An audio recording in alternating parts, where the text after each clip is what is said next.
በቅድሚያም ቻናሉን ሰብስክራይብ እንዲሁም ቪዲዮ ላይክ እና ሼር ማድረግ ፈጽሞ እንዳይዘነጋ። ታሪኩ ሲጀምር ሎሬሶ የተባለች ወጣትን እያሳየ ነው። ሎሬሶ ብዙ ጊዜ በአውሮፕላን ትበራለች። ሆኖም ግን አንድ ቀን ቤልቷን ማድረግ ረስታ አታውቅም። ሎሬሶ እያንቀላፋች በነበረበት ወቅት ታዲያ አውሮፕላኑ መንቀጥቀጥ ይጀምራል። ድንገት ታዲያ አንድ ጀት የሎሬሶን አውሮፕላን ይገጨዋል። ፕሌኑ ፍንዳታ አጋጠመው። ከፍተኛ መጠን ያለው አየርም ወደ ውስጥ ገባ።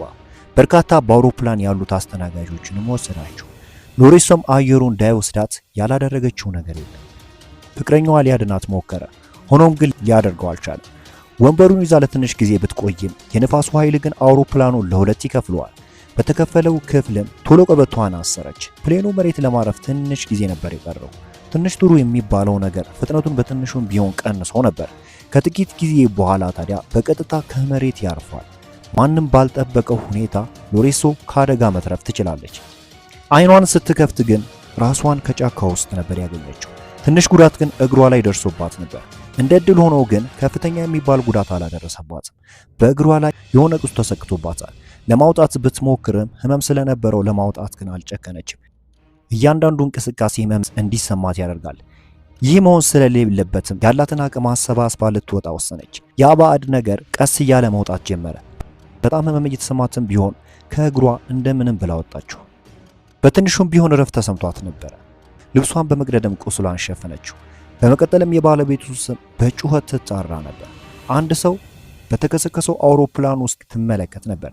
ተጠግታ ስትመለከተው ግን ሰውየው ከፍተኛ አደጋ ደርሶበት ነበረ። በዚህም ምክንያት ራሷን ትስታለች። ከረጅም ጊዜ በኋላ ትንኝ አንገቷ ላይ ስትነክሳት ሎሬሶ ትነቃለች። በመቀጠልም የሄሊኮፕተሩን ድምፅ ትሰማለች። የተላከው ከመንግስት ሲሆን ህይወት ለመታደግ ነበር። ከሞተው ሰውዬ ላይ ጨርቁን ከወሰደችው በኋላ ወደ ሄሊኮፕተሩ መሮጥ ጀመረች። ሄሊኮፕተሩን ስትመለከት ያንን ጨርቅ በመጠቀም ወደ ሄሊኮፕተሩ ማራገብ ጀመረች። ሆኖም ሄሊኮፕተሩ አልፏት ሄደ። እንደ ድል ሆኖ ግን በውስጥ ያለው ፓይለት ተመልክቷት ነበር። ውስጥ የተቀመጠው ፖሊስ ግን በምንም አይነት ሁኔታ ከዚህ አደጋ ሰው ሊተርፍ አይችልም አለው። ምናልባትም በጫካ ውስጥ የሚኖር ሰው ነው አለው። ይህ አንድ የመትረፍ እድሏ ነበር። በሌላ በኩል በምድር በርካታ ሰዎች ያፈላልጓት ነበር። ሆኖም ያገኙት የሞቱ ሰዎችን ነው። ያ ሄሊኮፕተር ዳግም ከቦታው ሊያፈላልግ ወሰነ። ፓይለቱ ውስጡ ጠርጥሯል። ለዛ ነው ከዚህ ውሳኔ የደረሰው። ቤተሰብ ስላለው ቤተሰብ የማጣት ህመም ከእርሱ በላይ የሚያውቀው ሰው የለም። በሌላ በኩል የሎሬስ እናት ይህንን አደጋ ስትሰማ ኤርፖርት ትሄዳለች። ከቦታው ስትደርስ ግን ተቀጣሪው አደጋው የመኪና እንደሆነ ነገራት። እርሷ የምታውቀው ልጇ በአውሮፕላን እንደሄደች ነው። ለምን ሊዋሻት እንደሞከረ ሊገባት አልቻለም። የሆነ ነገር ሊደብቋት እንዳሰቡም ጠርጥራለች። በሌላ በኩል በጫካ ውስጥ ሎሬሶ ተስፋ አልቆረጠች። ውስጧ የነገራት ወደ አውሮፕላኑ አካባቢ ማቅናት እንዳለባት ብቻ ነው። እያመማትም ቢሆን የተከሰከሰውን የአውሮፕላን ክፍል ማፈላለግ ቀጠለች። በድንገት ግን ነብሩ ከቦታው ይመጣል። አቅጣጫ ቀይሮ ወደ እርሷ መምጣት ጀመረ። ደም እየሸተተው ስለነበር ምንም አላንገራገረም። ሎሬሶ ስትመለከተው ወደ ኋላ ማፈግፈግ ጀመረች። ልቧ ከሰውነቷ የወጣ እስኪመስላት ድረስ ነው ሲመታ የነበረው። ድንገት ግን እግሯ ባላ ውስጥ ሲገባ ይህ ደግሞ ከፍተኛ ድምፅን ይፈጥራል። ያ ድምፅ ለነብሩ በቂ ነበረ። ለምን የሞቱትን ብቻ ብሎ ወደ ሎሬሶ መሄድ ጀመረ። በዛ ቅጽበት ግን የሄሊኮፕተሩ ድምፅ ነብሩ ሲሰማ ነብሩ ከቦታው ይሄዳል። ለሎሬሶ ህይወት ሁለተኛ እድል ሰጠቻት። ያ ነብር ባይኖር ኖሮ ሄሊኮፕተሩ ያድናት ነበር። ድንጋጤ ላይ ሆና እንጂ ከፍተኛ ህመም እየተሰማት ነበር። ሎሬሶ በጣም ደክሟት ነበር። ውሃም በከፍተኛ ሁኔታ ጠምቷታል። በኪሷ ውስጥ ያለውን ሲጋራ አወጣችው። ሆኖም በአደጋው ምክንያት ሲጋራው ከጥቅም ውጭ ሆኗል። በዚህ ጊዜ እጅግ ተበሳጨች። ምክንያቱም ከፍተኛ ሲጋራ የማጨስ ልማድ ነበረባት። ምን ማድረግ እንዳለባት ተስፋ ባጣችበት ወቅት በሐሳቧ ከአደጋው በፊት ስለተፈጠረው ነገር ታስብ ነበር። የወንድ ጓደኛዋ የወደቀበትን ቦታ ቅጠል በመጠቀም ለማፈላለግ ወሰነች። ፕሌኑ ወደ ምስራቅ እየበረረ እንደነበር ታውቃለች። አንድ ቅጠል ላይ ትንሽ ሽቦ በመጠቀምም ውሃ ውስጥ የሚጠቁመውን ቦታ ተመለከተች። ትንሽ ውሃም ከወንዙ ትቀዳለች። በመቀጠልም ከሞተው ሰው ልብስ ትወስዳለች። የጫማዋን ተኮም ቀንሰው ነበረ ለእርምጃ እንዲያመቻት። እግሯ ቢደማም ጉዞዋን ግን አላቋረጠች። በጣም ደክሟታል። በዛን ጊዜ ታዲያ ተስፋ ብቻ ነበረ ስንቋ። በጫካው ውስጥ የወፎች ድምፅ ይሰማ ነበር። በቦታው የነበረው ነፋስ ዛፎችን ያንቀሳቅሳቸዋል። ያ ደግሞ ፍርሃትን ይፈጥርባታል። አንድ ስህተት ሰራሽ ማለት አበቃላት ማለት ነው። በአካባቢው በርካታ ዛፎች ወድቀው ነበር። ያ ደግሞ የሆነ ነገር ወድቆ እንደነበር እንድጠረጥር አደረጋት። ይህንን ስታይ በትንሽም ቢሆን ተስፋ አገኘች። ከትንሽ ጊዜ በኋላ ግን ድንገት ከአንድ ጭቃ ውስጥ ትገባለች። በመጀመሪያ በቀላሉ እወጣለሁ ብላ አስባ ነበር። እጇን አውጥታ ልትንቀሳቀስ ስትል ወደ ጭቃው ውስጥ መስመቷን ትቀጥላለች። ነገሮችም እየከፉ መጡ። ሁሉም ነገር አበቃ ባለችበት ወቅት ታዲያ አንድ ትንሽ ዛፍ ተመለከተች። ያላትን አቅም በመጠቀምም እንደምንም ብላ ያንን ዛፍ በመጎተት መውጣት ትችላለች። ሆኖም ግን ነብሩ ድምጿን ሰምቶት ነበር። እሷና ነብሩ ናቸው በቦታው ያሉት።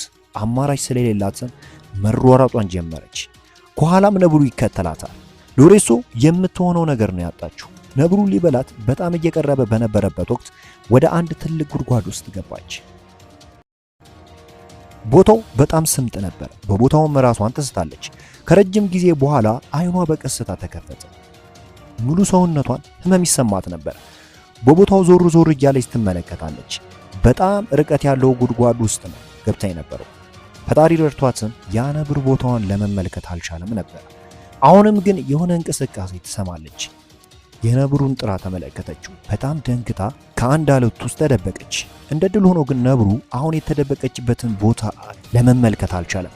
ትንሽ ብትንቀሳቀስ ኖሮ ነገሮች ይቀየሩ ነበር። ከዚህ በኋላ ሎሬሶ ቀስ ብላ መጓዝ ጀመረች። ድንገት ታዲያ በመሬት የወደቀ ላይተር ስታገኝ ትንሽም ቢሆን ተስፋ አገኘች። ምክንያቱም ምግብ እንኳን መመገብ ትችላለች። ከፍተኛ የሆነ የሲጋራ ሱስም አለባትና ትንሽ ካጨሰች ይህ ለእሷ ትልቅ ነገር ነው። እንደ ድል ሆኖ በቦታው ምግብ የያዘ ጣሳ አግኝታ ነበርና ያ ረሃቧን በትንሽም ቢሆን አስታገሰላት። በሌላ በኩል የአደጋ እንዲፈጠር ምክንያቱ በቂ የሆነ መረጃ ከማዕከሉ ባለማግኘቱ መሆኑ ታወቀ። ይህ መረጃ ለመናገር ያልፈለጉት ደግሞ ህዝቡ ጥያቄ እንዳያነሳባቸው ነው። እጅግ አድካሚ ጉዞን ከተጓዘች በኋላ ከአውሮፕላኑ ጋቢና አካባቢ መድረስ ትችላለች። ብዙ ተስፋ ነበራት። ሰውነቷም አቅም ያገኛል የሚል ሐሳብ አላት። የወንዱ ጓደኛዋ ከሞት እንደሚተርፍ በውስጧ እምነት ነበራት። የአውሮፕላኑ ጋቢና ጋር ለመሄድ ግን ወንዙን ማቋረጥ አለባት። የውሃው አቅም ከፍተኛ ነው። ሆኖም አቅሟን ሰበሰበች። ድንገት እግሯን አዳልጧትም ውሃ ውስጥ ገባለች። ሰውነቷ ቢጎዳም እንኳን እጅ ለመስጠት ግን ዝግጁ አይደለች። መዋኘቷን ቀጠለች። ከብዙ ትግል በኋላም ከዳርቻው ትደርሳለች። በጣም ደክሟን ስለነበር እረፍት ከወሰደች በኋላ ጓደኛዋን አገኘዋለሁ የሚል እምነት ነበረ በውስጧ። የአውሮፕላኑ ጋቢና በደም ተሞልቷል። አደጋው ምን ያህል እየከፋ እንደሆነ ያመላክት ነበር። አንዳንድ መሳሪያንም ወሰደች። በውስጡ አቅጣጫን የሚያሳየውን ሽጉጥ አግኝታ ስለነበር ወደ ሰማይ ተኮሰችው። ሆኖም ያዳኙ ቡድን በቅርቡ ስለሌላ ተመለከታት። ለሁለተኛ ጊዜ ለመተኮስ ብታስብም ደጋግማ መተኮስ መጥፎ እንደሆነ ትዝ ይላታል። ሐሳቧን ቀይራ ታዲያ ሕይወት የሚያድኑትን ቡድን አቅራቢያ ስኖሩ ብቻ ለመተኮስ ትወስናለች። በቦታው የነበረው አየር በመቀየሩ ምክንያት ከፍተኛ መጠን ያለው ንፋስ ነበረ። በጣም መጥፎ ስሜት ይሰማት ነበር። እንጨት ሰብስባም ልታቃጥል ብትሞክርም ላይተሩ ግን አልሰራ ይላታል። ሎሬሶ የሆነ ነገር ማድረግ የማትችል ከሆነ እንደምትሞት ታውቃለች። ታዲያ አንድ ፕላስቲክ በመጠቀም ጭንቅላቷን ሸፈነችው። ይህ በትንሹም ቢሆን ሙቀት ይሰጣታል። ይህ ከባድ ሁኔታ እንዳለ ሆኖ እንቅልፍ ይወስዳታል። የሆነው ሆኖ አደጋው የሎሬሶ ቤተሰቦች ይሰማሉ። ቦታው በወታደሮች ተከቦ ስለነበር ወደ ውስጥ መግባት ፈጽሞ አይታሰብም። የሎሬሶ አባት ከወታደሮች ጋር ትውውቅ ስላለው እውነታውን እንደሚደርስበት ተስፋ አድርጎ ነበር። እውነታው ግን ወደ ጫካው መግባት በጣም አደገኛ ነው። በሌላ በኩል የሎሬሶ ጓደኛ እናት የሆነችው ጋሊና በጣም መጥፎ ስሜት ሲሰማን ነበር። ታዲያ በድፍረት የወታደሮችን ኬላ ሰብራ ትገባለች። ወታደሮቹ ቢከተሏትም ፍጥነቷ ግን አስገራሚ ነበር። በቀጥታም ወደ ዋና አለቃቸው ጋር ደረሰች። ከዋና አለቃቸው ጋር ጥሩ ግንኙነት ስላላት እንጂ ትታሰር ነበር። አለቃ እንዳያንገላቷት ነገራቸው። ሊያስቆማቸውም ነበር። ሊያስቆማቸው የነበረው ሰውም አባቷ ነበር። ስለተረዳትም ወደ ውስጥ ገብታ እንድታወራ አደረገ። ከቆይታ በኋላም ወደ ውስጥ ገብታ እንድታወራ አደረገ። ለአለቃውም እያንዳንዱን ነገር አስረዳቸው። በጣም መጥፎ ስሜት ቢሰማቸውም በውስጧ ጭላንጭል ተስፋ ግን አለ። ወታደሩ አደጋውን በጥብቅ የሚከታተል ቡድን በቦታው ያለ ድካም እንዲሰራ እንዳዘዘ አሳወቃት። በጫካ ውስጥም አንድ ሰው እጁን ሲያርገበግብ እንደነበረም ተናገረ። በፍጥነት ታዲያ አለቃው ያንን ሰው እንዲያፈላልጉ ሄሊኮፕተር እንዲልኩ አዘዘ። በሌላ በኩል ሎሬሶ በጣም መጥፎ ስሜት ተሰምቷት ነበር። በእጇ ውስጥ የነበረውን ስዕልም ትመለከት ነበር። በዛን ጊዜ ከጓደኛዋ ጋር ያሳለፈችውን ጊዜ አስታወሰች። ስዕሉንም አቀፈች። ቦርሷን ካዘለች በኋላም ወደፊት መጓዟን ቀጠለች። ትንሽ ከተጓዘች በኋላ ግን ቬሎኛን ታገኘዋለች። ቬሎኛ ማለት ፍቅረኛዋ ነው። ድንጋጤ በውስጧ ተፈጠረ። በፍጥነትም ወደ ገደሉ ትገባለች። ያለማመንታትም አቀፈችው። በጣም ደስታ ተሰምቷት ያቀፈችው ሲሆን በሕይወት ግን የሌለ ሰው ነበር ያቀፈችው። በዛን ጊዜም አምርራ አለቀሰች። እውነታውን ለመቀበልም ከብዷት ነበረ።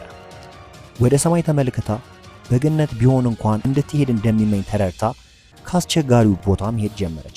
በሌላ በኩል የአዳኙ ቡድን በስፍራው ይፈልጓት ነበር። ስትወጣ እጅግ ጮት እያሰማች ነበር። አንዴ ወደ ላይ አንዴ ወደ ታች ትወርዳለች።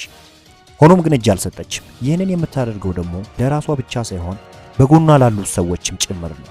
ሌላ ጥሩ ነገር ደግሞ ሎሬሳ የጣለችውን አቅጣጫ ጠቋሚ መሳሪያ አንዱ የቡድን አባል ያገኘዋል። በቅርቡ እንዳለች ስላወቀ መጣራት ይጀምራል። በተመሳሳይ ሁኔታ ሎሬሳ ከገደል ውስጥ መውጣት ትችላለች። ታዲያ የአዳኙ ቡድን በቅርብ እንዳለ ስላወቀች የያዘችውን መሳሪያ ወደ ሰማይ ተኮሰችው። የአዳኙ ቡድንም ስለተመለከታት በፍጥነት ወዳለችበት ቦታ ይሄዳል። ከሞት ጋር ለ3 ቀን ከታገለች በኋላ ሎሬሳ መትረፍ ትችላለች። ይህ በእውነተኛ ታሪክ ላይ የተመሰረተ ሲሆን ሎሬሳ ከዛ ችግር በኋላም ቤተሰብ መመስረት ትችላለች። ይህ ሁሉ ግን የተደበቀው የወታደሮች ስህተት ስለሆነ ነው። በህይወት መቼም ቢሆን ተስፋ መቁረጥ የለብንም። በሌላ ቪዲዮ እስክንገናኝ ድረስ መልካሙን ተመኘው።